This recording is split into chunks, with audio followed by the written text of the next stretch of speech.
আসসালামু আলাইকুম। News desk এইচডিতে আপনাদেরকে স্বাগত। শুরুতে জানিয়ে দেব সংবাদ শিরোনাম। ইসরায়েলকে আরও 68 কোটি ডলারের অস্ত্র দিচ্ছে বাইডেন প্রশাসন। মার্কিন ATACMS ক্ষেপণাস্ত্র দিয়ে রুশ আকাশ প্রতিরক্ষা ব্যবস্থায় হামলা ইউক্রেনের। মিয়ানমারে জান্তা প্রধানের গ্রেপ্তারি পরোয়ানা চান আইসিসির কৌঁসুলি। পাকিস্তানের রাজনীতিতে পিছু হটল পিটিআই, সংলাপের জোর দেওয়ার আহ্বান যুক্তরাষ্ট্রের। এতক্ষণ শুনলেন সংবাদ শিরোনাম, এখন জানিয়ে দেব বিস্তারিত। আমাদের চ্যানেলের ভিডিও যদি আপনাদের ভালো লেগে থাকে অবশ্যই সাবস্ক্রাইব করবেন।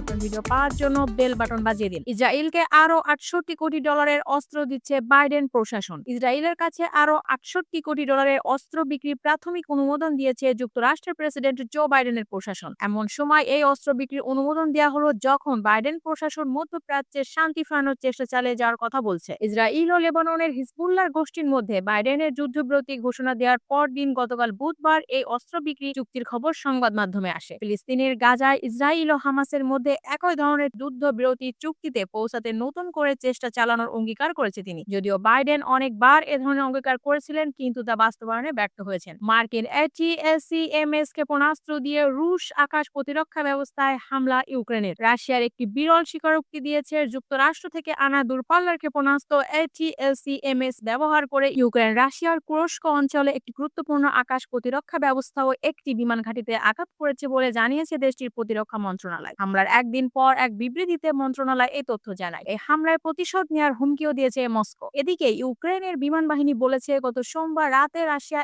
এক যোগ রেকর্ড 188টি ড্রোন দিয়ে হামলা চালিয়েছে। এতে ইউক্রেনের গুরুত্বপূর্ণ বিভিন্ন স্থাপনা ক্ষতিগ্রস্ত হয়েছে। মিয়ানমারে জান্তা প্রধানের গ্রেপ্তারি পরোয়ানা চান আইসিসির কৌঁসুলি। মিয়ানমারে জান্তা প্রধান মিং অং হ্লাইওং এর বিরুদ্ধে গ্রেপ্তারি পরোয়ানা জারির আবেদন করবে আন্তর্জাতিক অপরাধ আদালতের প্রধান কৌঁসুলির কার্যালয়। আজ বুধবার প্রধান কৌঁসুলির কার্যালয়ে এক বিবৃতিতে এই তথ্য জানানো হয়। মিয়ানমারের সংখ্যালঘু রোহিঙ্গা জনগোষ্ঠীর বিরুদ্ধে মানবতা বিরোধী অপরাধের অভিযোগে মিন অং হ্লাইওং এর বিরুদ্ধে গ্রেপ্তারি পরোয়ানা জারির আবেদন করা হবে। আইসিসির প্রধান কৌঁসুলির কার্যালয় বিবৃতিতে আরো বলা হয়েছে, রোহিঙ্গাদের বিরুদ্ধে সংগঠিত মানবতা বিরোধী অপরাধের বিষয়ে ব্যাপক, নিরপেক্ষ ও স্বাধীনভাবে তদন্ত করার পর মিন অং হ্লাইওং এর বিরুদ্ধে গ্রেপ্তারি পরোয়ানা জারির আবেদন করার সিদ্ধান্ত নেওয়া হয়েছে। মিয়ানমার নিয়ে আরো অনেকের বিরুদ্ধে গ্রেপ্তারি পরোয়ানা জারির আবেদন করা হবে বলেও বিবৃতিতে জানানো হয়েছে। আরো বলা হয়েছে, মিয়ানমার সরকারের উচ্চ পর্যায়ে থাকা কর্মকর্তা ব্যক্তিদের মধ্যে বিবৃতিতে আরো বলা হয়েছে, মিয়ানমার সরকারের উচ্চ পর্যায়ে থাকা কর্তা ব্যক্তিদের বিরুদ্ধে